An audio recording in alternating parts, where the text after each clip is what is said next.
வாங்கம்மா பாஸ்தா செய்ய போகிறேன். ஆனால் சிக்கன் போட்டு நான் பாஸ்தா செய்ய போகிறேன். எண்ணெய் ஊற்றிருக்கேன்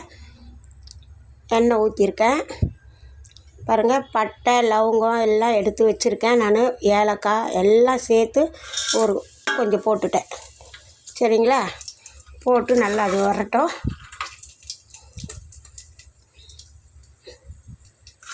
பாருங்கள் போட்டேன்.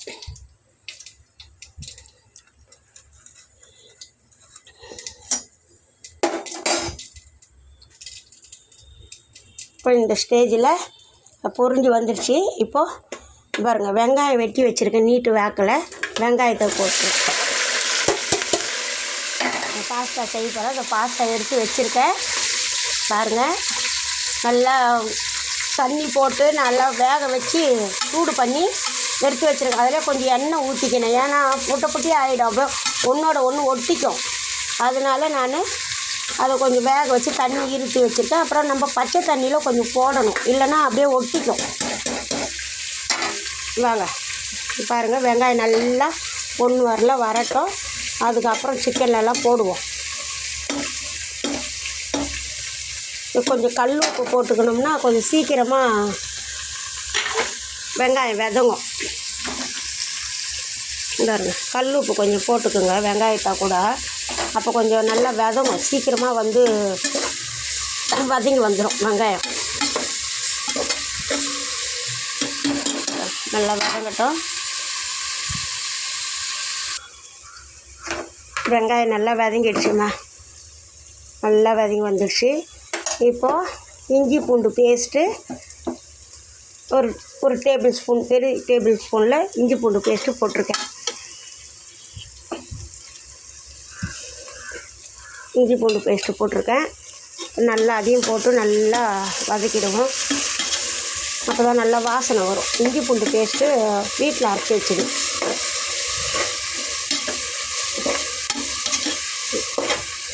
நல்லா வதங்கி வந்துடுச்சு. நல்லா கண்ணாடி பதத்தில் வருது பாருங்கள். இன்னும் கொஞ்சம் கூட வதங்கட்டும். அதுக்கப்புறம் நம்ம தக்காளி போடுவோம்.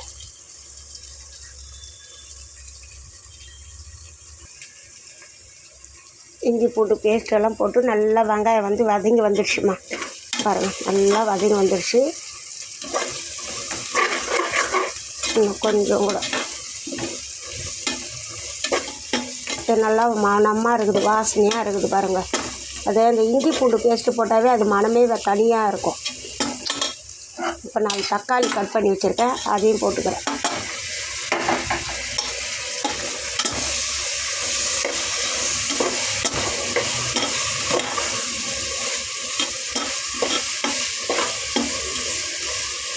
தக்காளி போட்டு நல்லா வதக்கிடுவோம். பாருங்க, நல்லா வதங்கட்டும். கொஞ்சம் வதங்கட்டும். அதுக்கட்டி புதினா ரெடி பண்ணி வச்சுருக்கேன்.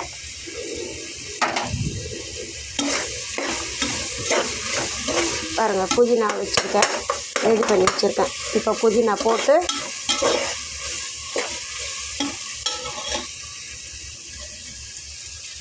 எண்ணெய் பிரிஞ்சு வரட்டும். பாருங்கள், எண்ணெய் நல்லா பிரிஞ்சு வரணும், அப்போ தான் நல்லாயிருக்கும். கொஞ்சம் கூட எண்ணெய் ஊற்றிக்கிறேன், கொஞ்சம் கம்மியாக இருக்குது.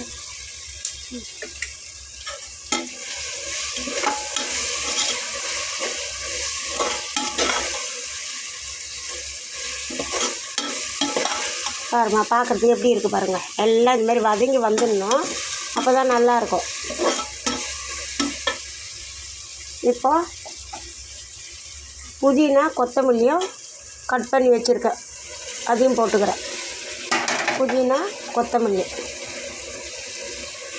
போட்டு ஒரு கட்டை வாங்கின்னு வந்தேன். அதில் பாதி நான் போட்டுக்கினேன்.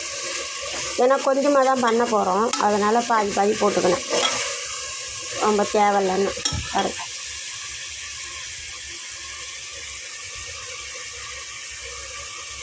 அடுத்தது மசாலாலாம் போடணும்.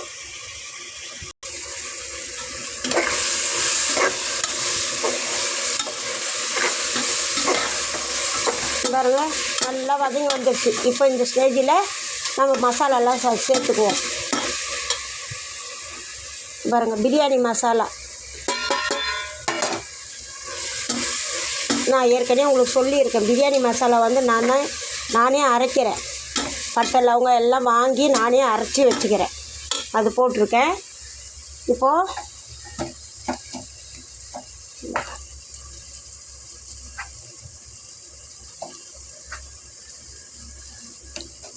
ரெண்டு ஸ்பூன் மல்லி இலை,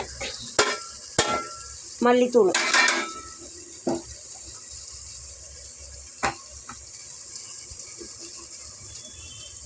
வெறும் மிளகாத்தூள் 2 ஸ்பூனு. பாருங்கள், நாங்கள் கொஞ்சம் காரம் சேர்த்துக்குவோம். உங்களுக்கு இப்போ காரம் கொஞ்சம் கம்மியாக போட்டுக்கோங்க. உங்களுக்கு தேவைன்னா காரம் போடுங்க, இல்லைன்னா கம்மியாக போட்டுக்கோங்க, உங்கள் இஷ்டம் அது. நாங்கள் எங்கள் வீட்டில் எல்லாமே காரம் நல்லா சாப்பிடுவோம். இதெல்லாம் போட்டோங்க, அவ்வளோதான். இதெல்லாம் போட்டுன்னா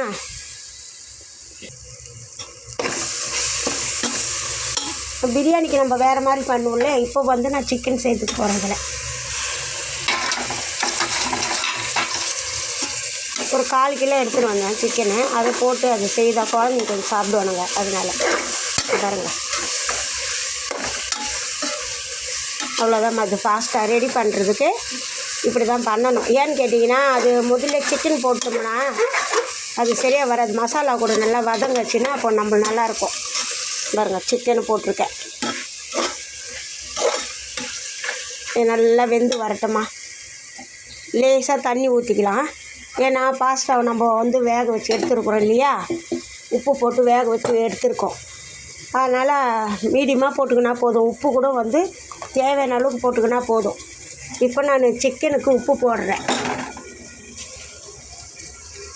பாருங்கள், ஏற்கனவே கொஞ்சம் உப்பு போட்டிருக்கேன், இருந்தாலும் இப்போ கொஞ்சம் உப்பு சேர்த்துக்கிறேன்.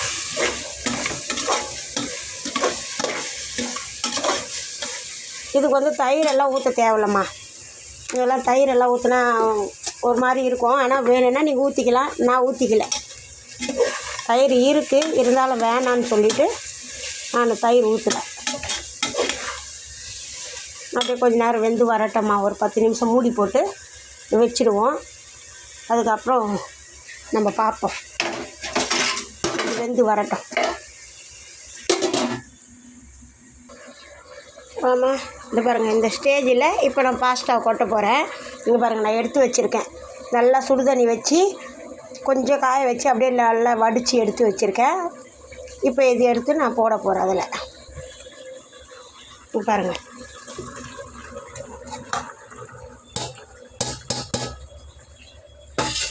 போட்டேன். இப்போ அடுப்பு கொஞ்சம் சிம்மில் வச்சுக்கோ.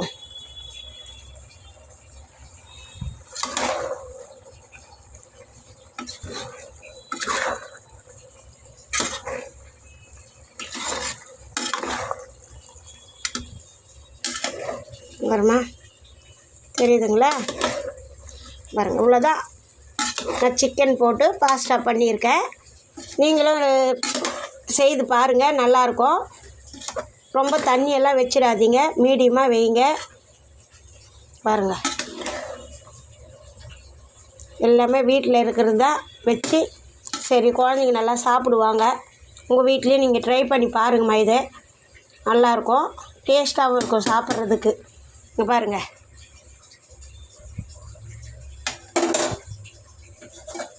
நல்லா டேஸ்ட்டாக இருக்கும். கொஞ்சம் மூடி போட்டு ஒரு 5 நிமிஷம் இருக்கட்டும். அதுக்கப்புறம் இந்த தண்ணி எல்லாம் இதுவாகிடும். அதுக்கப்புறம் உங்களுக்கு காமிக்கிறேன் நான். வாங்க, மதபரமா நல்லா ரெடி ஆகிடுச்சி. பாஸ்தா ரெடி ஆகிடுச்சி. கறி போட்டு சிக்கன் போட்டு பண்ணியிருக்கேன். பாருங்கள், தண்ணி இல்லாமல் எடுத்துருக்கேன். பாருங்கள், நல்லா அது பாருங்கள், உதிரி உதிரியாக வருது பாருங்கள். அவ்வளோதான். இது அப்படியே கொஞ்சம் நல்லா பாசங்க சூடாக சாப்பிட்டா இன்னும் கொஞ்சம் நல்லாயிருக்கும். பாருங்கள், எவ்வளோ அழகாக செய்துருக்குறேன் பாருங்கள். பாருங்கள்,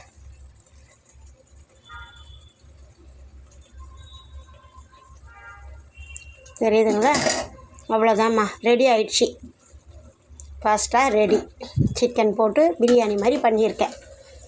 பாருங்கள், பிரியாணி மாதிரி பண்ணியிருக்கேன். தண்ணியெல்லாம் ரொம்ப வச்சிடக்கூடாது. இதுக்கெல்லாம் தண்ணி வந்து திட்டமாக வைக்கணும். நான் வந்து தண்ணியே இதுக்கு ரொம்ப வைக்கலைங்க. ஒரே ஒரு சின்ன 2 டம்ளரில் வச்சுருக்கேன்.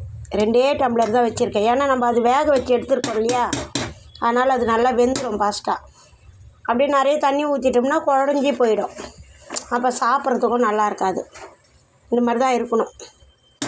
அவ்வளோதான், ரெடி ஆயிடுச்சுமா. நீங்களும் உங்கள் வீட்டில் ட்ரை பண்ணி பாருங்கள். பார்த்துட்டு எனக்கு சொல்லுங்கம்மா.